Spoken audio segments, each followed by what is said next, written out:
F-35 पर हमले का दावा किया है। बताया गया है कि ईरान के एयर डिफेंस सिस्टम ने अमेरिकी फाइटर विमान को निशाना बनाया। इस हमले में अमेरिकी F-35 को उसी ने ढेर किया। अमेरिकी न्यूज चैनल CNN की एक रिपोर्ट में आशंका जताई गई है कि उस एयरक्राफ्ट पर ईरान की सेना ने हमला किया। हालांकि अमेरिकी सेना ने इसकी पुष्टि नहीं की है।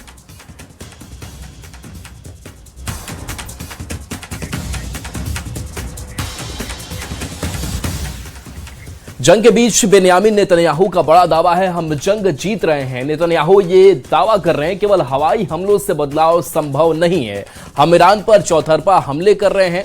ईरान के पास परमाणु संवर्धन क्षमता नहीं है, IRGC के पास बहुत कम वक्त बचा है। ये नेतन्याहू की तरफ से दावे की बात कही जा रही है। Now that I dispatched this piece of fake, despite the fake news that is unfortunately being spread since the start of the war 20 days ago, we are winning and Iran is being decimated.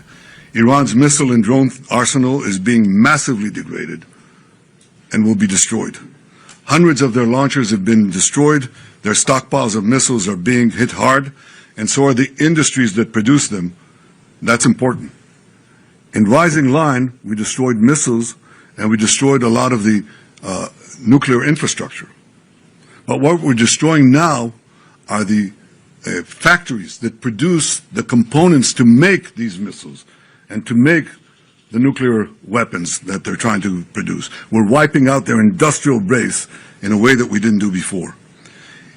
Iran's air defenses have been rendered useless. Their navy is lying at the bottom of the sea. Today we hit the other part of their navy in the Caspian Sea. Their air force is nearly destroyed. Iran's command and control structure is in utter chaos. And I can tell you that there's still more work to do, and we're going to do it. Iran पर चौतरफा हमला करते हुए Israel ने पहली बार Caspian सी में ईरानी नौसेना के जहाजों पर एयर स्ट्राइक की है, जिसकी तस्वीरें भी सामने आई है। और कल अपनी लाइव प्रेस कॉन्फ्रेंस में नेतन्याहू ने इसका जिक्र भी किया था।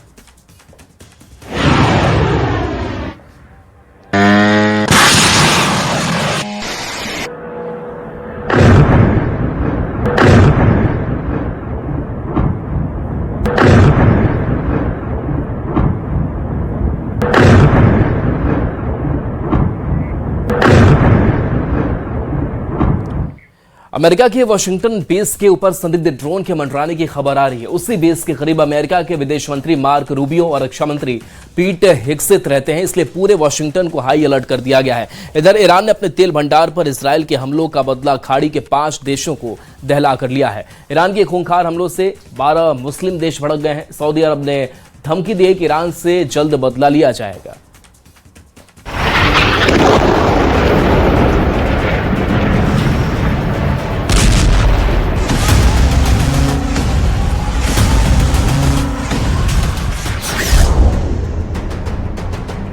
धरती के इस हिस्से में हर तरफ आग है, काला धुआं है और सिर्फ बर्बादी है।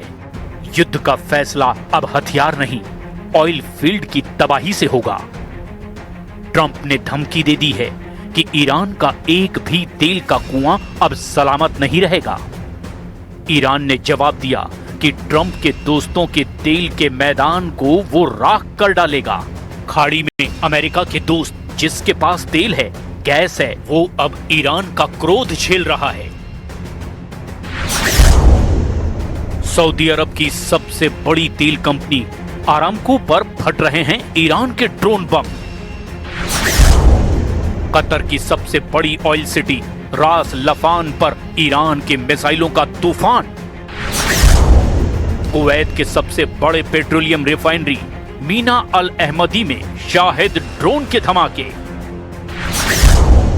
संयुक्त अरब अमीरात के बाप और हबशान गैस प्लांट पर भयानक हमला। ईरान दुश्मनी निभा रहा है अमेरिका से, इजराइल से, इन दोनों देशों के दोस्तों से। ईरान जमकर दुश्मनी निभा रहा है। ईरान ने सुपर पावर की सबसे कमजोर नस दबा दी है। ईरान ने पावर हाउस जलाने शुरू कर दिए हैं। ईरान ने धमकी दी है कि वो खाड़ी के दुश्मनों को खून के आंसू रोने पर मजबूर कर देगा, जैसे इजराइल को ईरान ने दहला रखा है।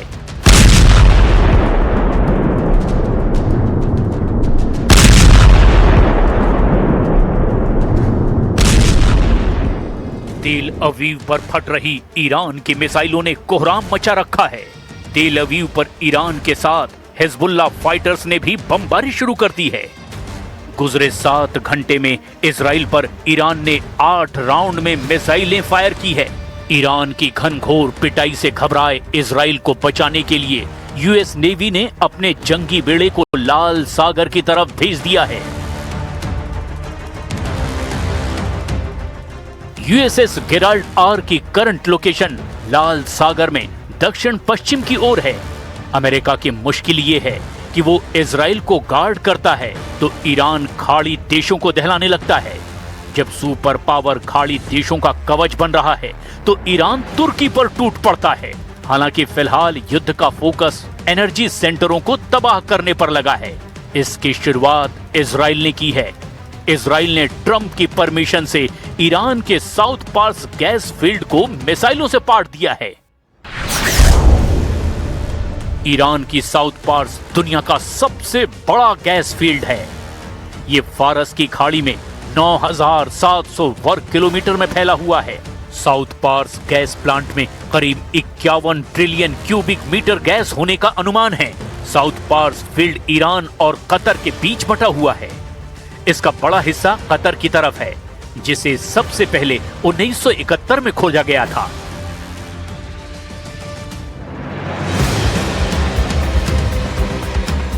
साउथ पार्स फील्ड को ईरान की लाइफलाइन कहा जाता है। इजराइल ने जैसे ही साउथ पार्स पर हमला किया, ईरान ने पलटवार कर खाड़ी देशों को ड्रोन स्ट्राइक की डोज देनी शुरू कर दी। ईरान ने सऊदी अरब, कतर, कुवैत और संयुक्त अरब अमीरात पर एक साथ हमला बोला है। सऊदी अरब के 2 ठिकानों पर ईरान ने डबल फायर किया, जिससे भड़के प्रिंस मोहम्मद बिन सलमान ने ईरान को सख्त सजा देने की धमकी दिलवा दी है। ये धमकी मुसलमान देशों के सम्मेलन में दी गई। असल में वॉर टाइम में रियाद में इमरजेंसी मीटिंग बुलाई गई, जहां अजरबैजान, जॉर्डन, यूनाइटेड अरब अमीरात, बहरीन, पाकिस्तान, तुर्की, सीरिया, कतर, कुवैत, लेबनान और मिस्र के विदेश मंत्री ईरान के खतरे का हल तलाशने के लिए जुटे थे। लेकिन समिट के बीच ही ईरान ने खाड़ी के दुश्मनों को जोरदार हमलों से दहला दिया। इसके बाद सऊदी अरब ने करारा जवाब देने की धमकी दे दी। Will backfire. Will backfire politically. Will backfire, I believe, morally, and certainly, as we have stated quite clearly, we have reserved the right to take military actions if deemed necessary. And if the time comes, the leadership of the kingdom will take the necessary decision.